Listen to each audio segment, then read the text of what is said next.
نفخہ کیا ہے؟ جو شیطان کے نفخات میں سے آپ کے رسول نے فرمایا کہ نفخات یہ ہے، توجہ کیجئے گا، آج کل کے دور کی مناسبت سے جہاں پر دین کو موڑا جا رہا ہے اسی لحاظ سے میں گفتگو کرنے کا عادی ہوں۔ پرانی گفتگو باتیں میں نہیں کرتا، پچھلی باتیں نہیں دہرایا کرتا۔ نفخات کیا ہے؟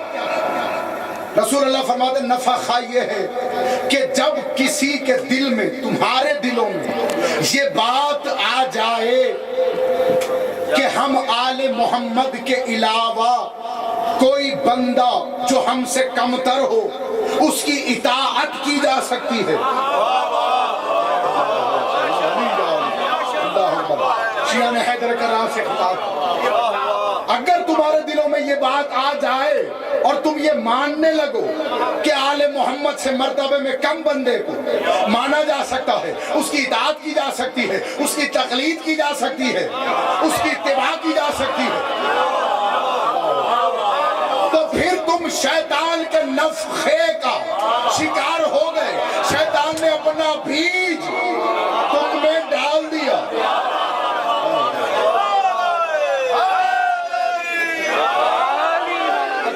اس سے پیارا جملہ نفاست کا میں نہیں کہہ سکتا، شیطان نے اپنا بیج ڈال دیا۔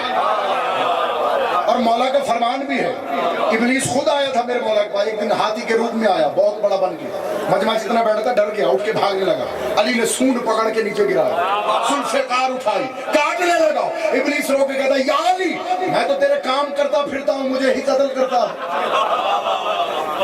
علی نے مسکرا کے چھوڑیا، سب کو جانتے تھے، رسول اللہ کی طرف دیکھا، یا رسول اللہ یہ کیا آپ بک رہا ہے؟ بھائی علی ٹھیک تو کہہ رہا ہے، کوئی بھی دشمن علی جب اپنی زوجہ کے ساتھ تنہائی میں ہوتا ہے تو اگر علی کی ولایت نہیں رکھتا تو شوہر سے پہلے ابلیس آتا ہے اس کے پاس۔ اس لیے میں نے یہ جملہ کہا، ہاں بیل ڈال دیا۔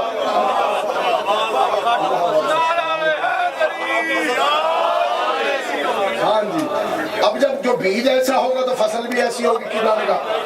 ہاں اللہ اکبر، مولا آپ کو سلامت رکھے۔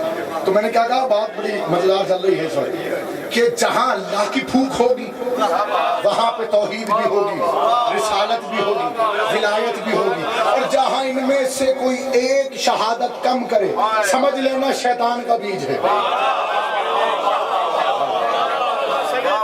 اس لیے کہ نفخات یہی ہے ابلیس کی۔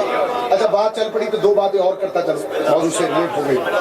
نفخات ایک ہے حمزات، ایک ہے نفسات۔ سورہ پڑھتے ہیں بسم اللہ الرحمن الرحیم، قل اعوذ برب الفلق من شر ما خلق ومن شر غاسق اذا وقب ومن شر النفاثات فی العقد۔ ترجمہ والے نے کر دیا گروہوں پر پڑھ پڑھ کے پھونک مارنے والے کے شر سے۔ قرآن اگر پکڑی والے مولوی سے لوگے وہ تو یہی دے گا، تاکہ اصل بات پتہ ہی نہ چلے، اصل بات پتہ چلے گی تو سارے چھوڑ کے چلے جائیں گے، پھر پیسہ نہیں ملے گا، ہاں پھر چودرات ختم ہو جائے گی، ہاں پھر لوگ تعویذ لینا چھوڑ دیں گے، جمعرات کا کھانا نہیں آئے گا، استخارہ نہیں ہوگا، ٹی وی والے بلانا بند کر دیں گے۔ ہاں ہاں یہ ساری باتیں ہوں گی۔ حقیقت کیا ہے؟ مولا فرماتے ہیں نفسات کیا ہے؟ نفسات یہ ہے کہ ہم آل محمد اور قرآن سے بڑھ کر تم کسی اور کو ہم سے زیادہ شفا ماننے لگے۔ شفا تم یہ سوچنے لگو اپنے قلوب میں کہ آل محمد کے ذکر اور قرآن سے زیادہ کوئی شے شفا دینے والی ہے، تو یہ سمجھ لو ابلیس کے نفسات نے تمہارے اپنے اندر جگہ پا لی۔ یہ ہے نفسات۔ جہاں بات شفا کی آتی ہے بات ذکر حسین کا ضرور ہوتا ہے۔ اللہ کی قسم میں کیا کروں، جس لیے کہ جو خاک حسین سے منسوب ہو جائے وہ شفا ہے، وہ شفا۔ اور شفا بھی کیسی ہے؟ میرے مولا کی حدیث، مولا آپ کو سلامت رکھے، ولایت پہنچاتے ہیں، ہمارے سر کا تاج ہے۔ میرے مولا فرماتے ہیں دیکھو دوائی ہونا، کوئی دنیاوی دوائی، توجہ کرنا، خدا کے لیے بڑا عظیم مستقبل ہے، کوئی دوائی ہو اس کو اگر کوئی بندہ کھا لے تو اثر ویسا ہی ہے، ایسے ہی اگر آپ اپنے کسی دشمن کو کھلا دیں اس کو بھی ایسے ہی اثر کرے گا۔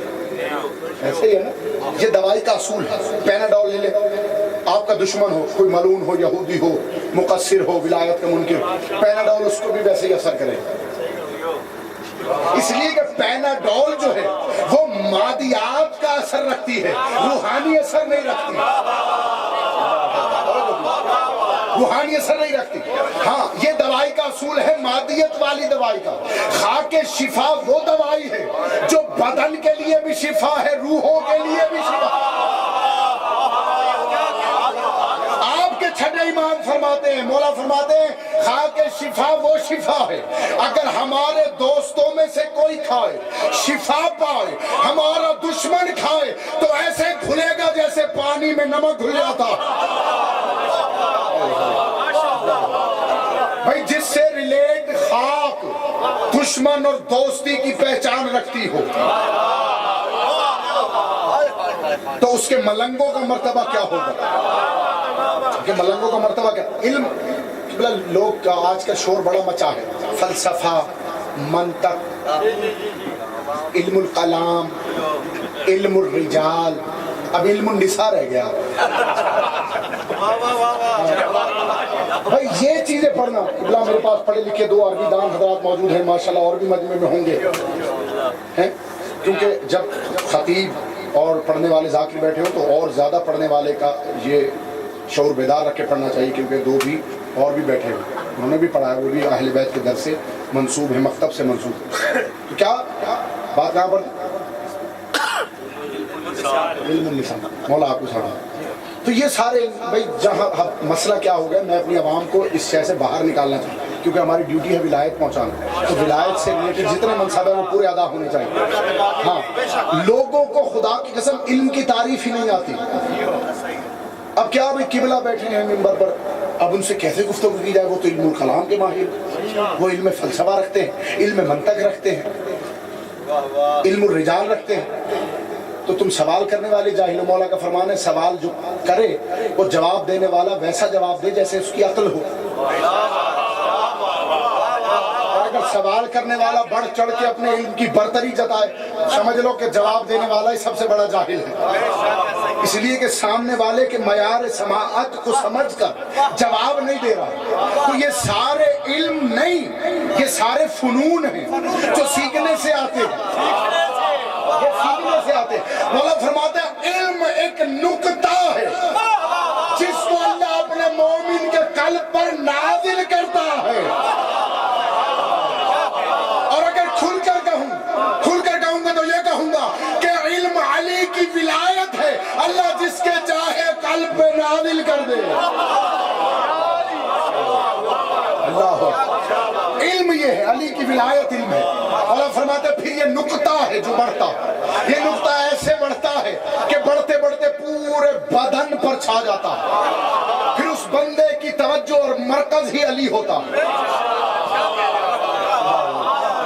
پھر اپنے آپ کو علی میں فنا کر دیتا. بھائی کربلا والے جتنے 72 تھے, امام کی خاصیت ہے نا, امام نہ پانی کا محتاج, نہ بھوک کا محتاج, نہ غسل کا محتاج. 3 دن 72 رہے, پیاسے رہے, بھوکے رہے, اپنے آپ کو حسینیت میں فنا کر دیا.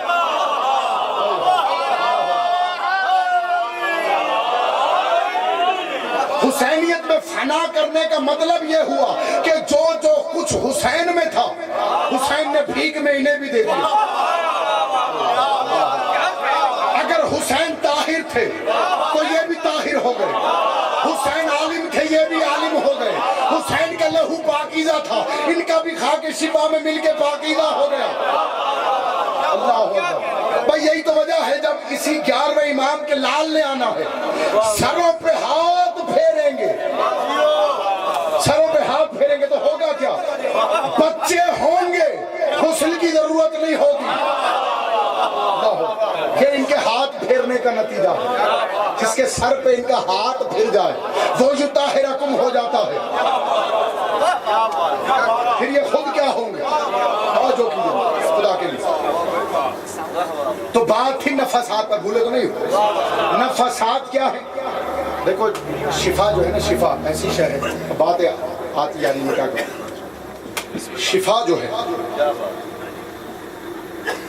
روحانی اور بدنی، مادی اور روحانی، بھی نفس کا ذکر نہیں کر رہا میں، نفسی، مادی اور روحانی، ان تینوں چیزوں کو جو ایک دم شفا دے اسے خاک شفا کہتے ہیں۔ اور یہ مولا کا فرمان ہے جب بھی ہمارا مومن قبر میں جائے اپنے ساتھ خاک شفا رکھے۔ جانتے ہو یہ کب سے سلسلہ شروع ہوا؟ چھٹے امام کا دور، اللہم صلی علی محمد وعلی محمد۔ کچھ لوگ آئے امام کی خدمت میں آ کے کہتے ہیں مولا ایک میت لائے ہیں ہم، قبر قبول نہیں کرتی، قبر قبول نہیں کرتی، کیا کرتی ہے جانتے تھے مولا؟ پوچھا تاکہ آپ تک واقعہ پورا پہنچ جائے، کیا کرتی ہے؟ مولا قبر میں دفن کرتے ہیں، اچھال کے باہر میت پھینک دیتی ہے۔ مولا نے فرمایا اچھا پھر تم نے کیا کیا؟ کہتے مولا ہم سمجھے شاید صدقہ خیرات کریں گے تو قبر اندر رکھ لے، ہم نے صدقہ بھی دیا خیرات بھی دی، تربت نے اندر نہیں رکھا، پھر اٹھا کے باہر پھینک دیا۔ جہاں بات قرآن کی آتی ہے، قرآن بھی شفا ہے لیکن مومنین کے لیے، ہاں قرآن بھی شفا ہے لیکن مومنین کے لیے۔ اب آگے سننا خدا کے لیے، کہتے مولا صدقہ خیرات کیا، جنازہ رکھا پھر باہر پھینک دیا، پھر ہم نے سوچا شاید قربانی دے، کوئی جانور ذبح کر کے اس پر سے وارا پھر اندر رکھا، پھر قبر میں اچھال کے باہر پھینک دیا۔ مولا کا پھر کیا کیا؟ فرمایا تیسری دفعہ ہم نے جتنے اقربا تھے اس کے، دور دراز کے علاقے والے تھے، بلائے کہ کسی کا کچھ دینا ہو تو دے دے، وہ دے دیا سب کچھ، جو دعوے دار تھے، پھر قبر میں رکھا، پھر قبر میں اٹھا کے باہر پھینک دیا۔ پھر کیا ہوا؟ مولا چوتھی مرتبہ ہم پریشان ہوئے، ہم نے کچھ علاقے کے مولوی بلوائے، مولویوں نے کہا بھئی دیکھو ایسا ہے کہ اس وقت تو قرآن سب سے بڑی شے ہے، قرآن کو اس کے ساتھ رکھو، ہو سکتا ہے احترام قرآن میں قبر باہر نہ پھینکے، قرآن رکھا۔ خدا کی قسم یہی جملے ہیں میرے مولا کہ قرآن سمیت میت کو اٹھا کے تربت نے باہر پھینکا۔ اب حیران ہوئے، ایک دوسرے سے پوچھتے کیا آل محمد کے گھرانے میں سے کوئی موجود ہے جو اس مسئلے کا حل سمجھائے؟ فرمایا ہاں چھٹے امام موجود ہیں۔ آئے مولا کی خدمت میں تو مولا نے اس کی ماں کو بلا کے کہا کہ وہ جرم کیا کرتی تھی، جو قرآن کو بھی مٹی نے گوارا نہیں کیا۔ فرمایا مولا زنا کرتی تھی، اس سے جو اولاد ہوتی تھی لوگوں کے ڈر سے اسے زندہ جلا دیا کرتی تھی تاکہ ثبوت مٹ جائے، بس یہ کہنا تھا۔ چلال میں آ گئے میرے امام، کہتے ہیں وہ سزا دیتی تھی جو اللہ کے سوا کسی کو سزاواری نہیں دینا، جاؤ لے جاؤ اس میت کا کچھ حل نہیں، قدموں میں گر گئی، کہتی مولا کچھ تو کیجئے، میری خواری ہوگی، آپ کی جانے والی ہوں۔ اب جہاں جلال تھا وہاں رحمت کے آثار آ گئے، آثار کا آنا تھا، عورت کو محسوس ہوا کہ اب کوئی خوشخبری ملنے والی ہے۔ مولا نے فرمایا پھر جاؤ حسین کی تربت کی خاک اس کی قبر میں رکھو، وہ ایکسپٹ کر لے گی۔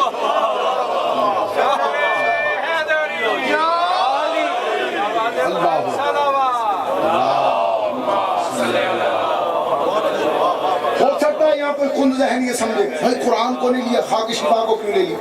خاک شفا کی اگر تمہیں معرفت ہو جائے تم اس زمین پہ قدم رکھنا چھوڑ دو۔ باقی قسم یہ وہی سرزمین تھی جہاں اللہ نے کہا فخلا ناولے کا، اے موسیٰ جوتی اتار۔ یہ کوہ طور پہاڑ نہیں تھا، پوری طالب علمانہ ذمہ داری سے کہہ رہا ہوں، وہ طور کا پہاڑ نہیں تھا، وہ کربلا کا ٹیلہ تھا جہاں موسیٰ آئے تو اللہ نے کہا فخلا ناولے کا، ایسے نہ جوتے اتار پھر آ۔ یہ تو ظاہری تفسیر ہے۔ مولا سے پوچھا مولا جوتا اتارنے کا کیا مطلب ہے؟ فرمایا جب بھی کربلا آؤ بیوی بچوں کی محبت گھر رکھ کے آؤ، بیوی کی بچوں کی محبت گھر رکھ کے آؤ تاکہ خالص محبت حسین کی کرو۔ کربلا وہ مقام ہے۔ اللہ ہوگا مولا آپ کو سلامت۔ تو یہ نفاسات کی بات کہ آل محمد کے ذکر سے زیادہ کسی کو شفا سمجھا جائے۔ آل محمد کا ذکر مولا فرماتے ہیں ہمارا ذکر دلوں کو ایسے چمکاتا ہے جیسے ایک چکماق جسے تلوار تیز کی جاتی ہے، وہ تلواروں کو تیز کرتا ہے۔ ہمارا ذکر قلوب کو ایسے چمکاتا ہے جیسے تلوار چکماق سے چمکائی جاتی ہے۔ ہمارا ذکر مومنوں کے قلوب کی دھارے بنا دیتا ہے جس سے وہ مومنوں کے سروں کو اڑاتے ہیں، منافقوں کے سروں کو اڑاتے ہیں، کاٹ دیتے ہیں ان کے جگر کو علی کا ذکر کر کر کے۔ یہ تھے نفاسات۔ حمزات کیا ہے؟ آپ سورہ پڑھتے ہیں وَيْلٌ لِكُلِّ حُمَزَاتٍ لُمَزَاتٍ، ویل ہے، ترجمہ پتہ کیا لکھا ہے؟ ویل ہے آنکھ سے چگلی کرنے والے پر، ویل ہے منہ سے چگلی کرنے والے پر۔ یہاں جو لمزہ ہے اس سے مراد چہرہ ہے، یہ والا منہ نہیں ہے۔ چگلی کی جاتی ہے منہ سے، اس منہ سے جو میں بول رہا، دو ہونٹوں والا، اندر زبان ہے، دانت ہیں، اس سے چگلی کی جاتی ہے۔ یہ لمزہ چہرہ، اس سے کیسے چگلی ہوگی؟ آنکھ سے کیسے ہو سکتی؟ اب آئیے آیت ہے، میرے مولا فرماتے ہیں قل اعوذ رب بک من ہمزات الشیاطین وَأَعُوذُ بِكَ رَبِّ أَن يَحْضُرُونَ، کہ میرے حبیب ان سے کہہ دو کہ ہم پناہ مانگتے ہیں شیاطین کے ہمزات سے، اور اس بات سے بھی پناہ چاہتے ہیں کہ وہ ہمارے پاس حاضر ہوں، اس بات سے بھی پناہ کہ وہ ہمارے پاس آئیں، آن کے بیٹھے ہم سے بات کریں، اس سے بھی پناہ چاہتے ہیں۔ تو ہمزات کیا ہے؟ رسول اللہ نے فرمایا میری قوم جان لو، ہمزات کوئی شے نہیں ہے، صرف آل محمد کے بغض کا نام ہمزات ہے۔ آل محمد کے بغض کا نام ہے ہمزات۔ اب ترجمہ آیت کا کیا بنے گا؟ اے اللہ میں پناہ چاہتا ہوں تجھ سے ان شیاطین سے جو بغض ڈالتے ہیں مومنین کے دلوں میں، اور اس بات سے بھی پناہ چاہتا ہوں کہ کوئی علی کا بغض رکھنے والا میرے پاس آئے۔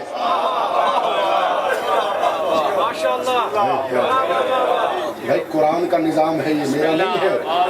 قرآن کیا کہتا ہے کہ پسند ہی نہیں کرتی قرآن کی طبیعت کہ کوئی منافق علی کا بغض رکھنے والا مومن کے پاس آئے۔ کہتا پناہ مانگا کرو اس بات سے کہ میں تمہارے پاس آ کے بیٹھ جاؤں۔ اب ترجمہ کرو، بسم اللہ الرحمن الرحیم، وَيْلٌ لِّكُلِّ ہُمَزَةٍ لُّمَزَةٍ۔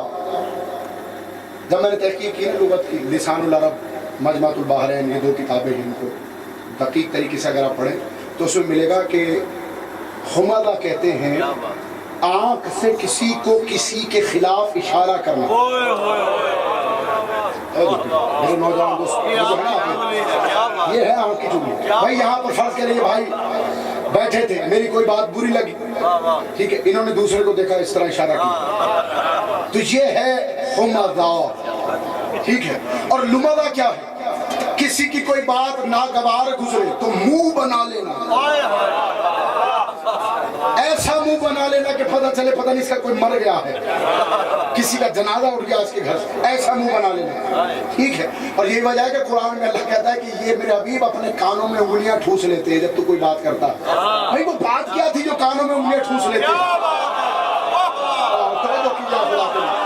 وہ بات کیا تھی؟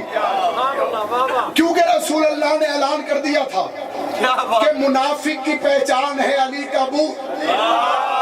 اب رسول ہر وقت بیان کرتے تھے علی کے فضائل، یہ لوگ اس ڈر سے کہ علی کا فضائل کانوں میں گرا گزرے ہمارا منہ بنے، لوگ پہچان لے، اس سے بہتر ہے کانوں میں انگلیاں۔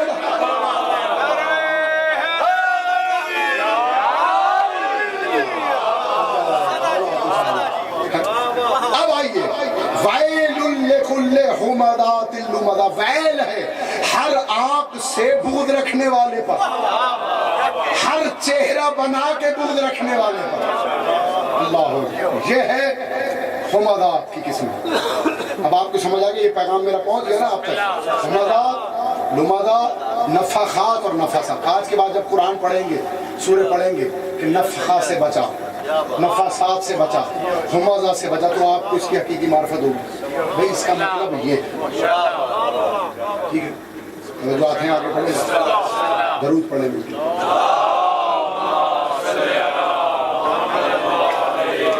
بات چل رہی ہے تینوں پر کہ اللہ نے قلوب پر مہر لگا دی، سماعت پر مہر لگا دی، اور بصارت پر۔ جب بقرہ پہ یہ آیت آئی تو یہاں پر قانون بدلا، ختم کہ مہر لگی تو قلب پہ لگی، کیونکہ مہر لگتی ہی ولایت پر ہے کہ اس نے ماننا ہے یا نہیں ماننا، ماننا ہے یا نہیں ماننا، مانے گا یا نہیں مانے گا، یا دوستی ہے یا جنتی ہے۔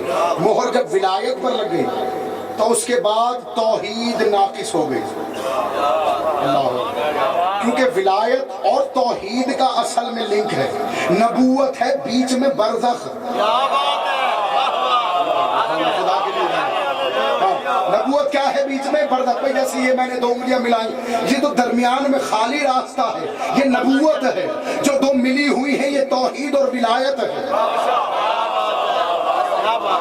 اس لیے اللہ نے کہا فرمایا کل قوم ہاد، ہر قوم کے لیے ایک ہادی ہے، اور وہ انت منذر، میرے حبیب آپ منذر ہیں، ڈرانے والے ہیں، رسول ہیں، رہبر، علی ہے ہادی۔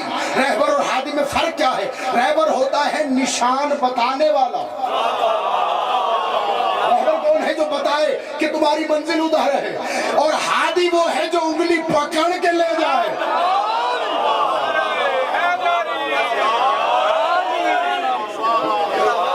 ہادی کون ہوگا؟ جو انگلی پکڑ کر لے جائے۔ اس لیے جب ختم لگی ولایت پر تو سماعت ناقص ہو گئی، سماعت کیا ہوئی؟ ناقص، پھر بصارت ختم ہو گئی۔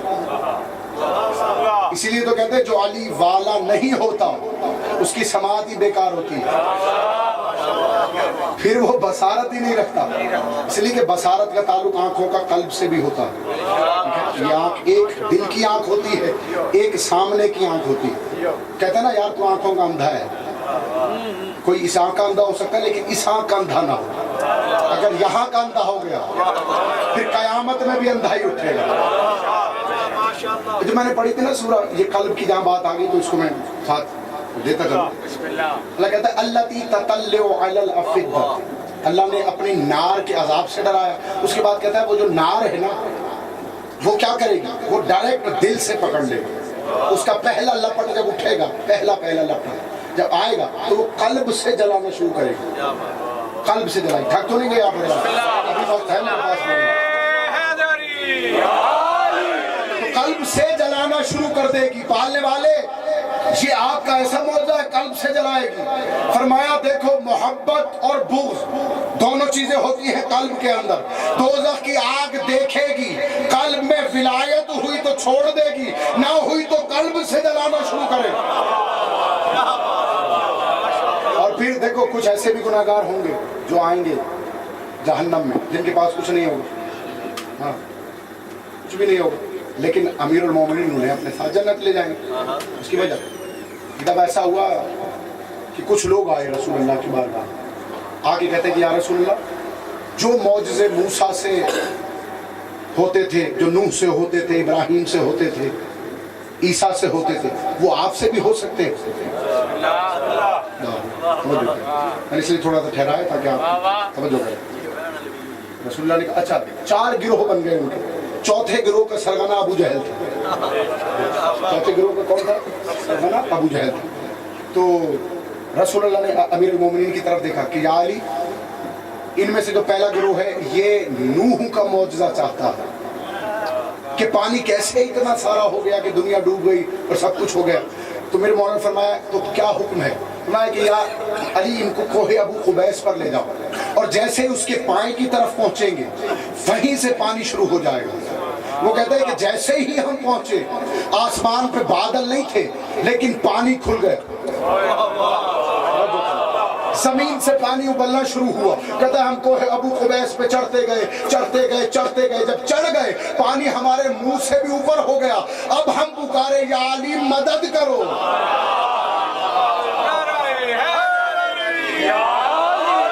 علی مدد کرے۔ تو وہ کہتے ہیں خالی ہم نے علی کو نہیں دیکھا، علی کے ساتھ 2 نوجوان لڑکے تھے، ایک دائیں تھا ایک بائیں تھا، اور یہ 2 جوان لڑکے آپ جانتے ہو حسن و حسین تھے۔ لیکن یہ بھی بتاتا چلو اس وقت تک میرے مولا حسن و حسین بظاہر دنیا میں نہیں آئے تھے، بظاہر ابھی دنیا میں نہیں آئے، لیکن ایک طرف حسن ہے ایک طرف حسین ہے۔ جیسے انہوں نے کہا یا علی بچائیے، امیر المومنین نے کہا ان دونوں میں سے کسی کا ہاتھ پکڑ لو۔ ہاتھ پکڑے، جیسے ہی ہاتھ پکڑے پانی کم ہونا شروع ہو گیا، پانی کم ہونا شروع ہو گیا، کم ہوتے ہوتے بالکل نظروں سے غائب ہو گیا۔ بھئی یہ جو پانی سے بچانے والا ہے اس کا مطلب ہے نوح کو بھی کسی نے بچایا ضرور ہوگا۔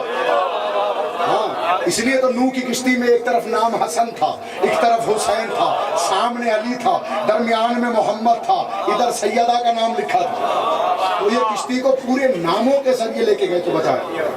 جہاں پانی کی بات آتی ہے وہاں پر ایک جملہ اور میں بیان کرتا ہوں آپ کی ضیافت ایمانی کے لیے۔ میرے مولا کے پاس ایک شخص بیٹھا ہے، میرے مولا سے کہتا ہے کہ مولا کیا اللہ محسوس کیا جا سکتا ہے؟ اللہ محسوس کیا جا سکتا ہے کہ کون ہے اللہ؟ کبھی دل میں خیال آ سکتا ہے؟ میرے مولا نے فرمایا ہاں آ سکتا ہے۔ میرے مولا کیسے؟ فرمایا کبھی ایسا ہوا کہ تو کبھی سفر پر تنہا سمندر میں اکیلا جا رہا ہو؟ میں ہاں مولا ہوا۔ میں اس کے بعد تیری کشتی پلٹ گئی ہو؟ میں ہاں مولا ہوا۔ پھر تو بچانے کے لیے کوئی اور موجود نہ ہو؟ میں ہاں مولا ایسا ہوا۔ میں اس وقت تیرے دل میں یہ خیال ہوگا کہ کوئی ایک ہستی ہے جو بچانے پر قادر ہے؟ فرمایا ہاں مولا ایسا خیال آیا۔ فرمایا بس وہی تو اللہ ہے، بس وہی اللہ ہے۔ چھٹے امام کا دور ہے، دریائے دجلہ کے کنارے پر تشریف فرما ہے۔ قبلہ عالم کو طواف کی طرح جیسے حاجی گھیرتے ہیں ایسے گھیرے ہوئے ہیں صحابی۔ اچانک ایک بزرگ بندہ آیا، آگے مولا سے کہتا مولا مجھے اپنی معرفت کرائیں۔ مولا نے اس کی طرف دیکھا، فرمایا معرفت چاہتا ہے؟ ہاں۔ مولا نے دو صحابی سے کہا جو اٹھاؤ اور دریا میں ڈال دیا۔ اپنی بات سے منسوخ کریں، اٹھایا انہوں نے اور دریا میں پھینک دیا۔ بوڑھا آدمی تھا، طے کر کے مشکل سے راستہ پہنچ گیا۔ جب پہنچا بات کہتا ہے کہ مولا میں تو بوڑھا آدمی تھا، میں نے کہا اپنی معرفت کرائیں، آپ نے الٹا اٹھا کے دریا میں پھینک دیا۔ مولا نے فرمایا اسے معرفت نہیں ہوئی، دوبارہ پھینک۔ پھر اٹھایا، کہتا ہے اب ہم نے ذرا تھوڑا اس طرح جھلا کے تھوڑا دور پھینکا، اب بڑی مشکل سے ہانپتا کانپتا کنارے پر آیا۔ اب اس دفعہ وہ کہتا ہے غضبناک تھا کہ امام کی شان میں گستاخی کر دے۔ مولا نے پھر کہا اسے معرفت نہیں، پھر اٹھاؤ اور دیکھنا اس دفعہ ذرا دور پھینکنا۔ کہتے ہیں اس دفعہ ہم نے ذرا کٹے کٹے بندے لیے، اٹھا کے اس کو دور پھینکا۔ اب وہ کہتا ہے کوشش کی، پہلے دو دفعہ تھک چکا تھا، اب کوشش کی، چاہا کہ کنارے پر آئے مگر نہیں آئے۔ جب نہیں پہنچ سکا تو اوپر دیکھ کے کہتا ہے اے پالنے والے، اے میرے اللہ، یہ تو ڈبونا چاہتا ہے، تو بچا۔ اب جب کہا نا تو بچا، میرے امام نے ہاتھ آگے بڑھا دیا۔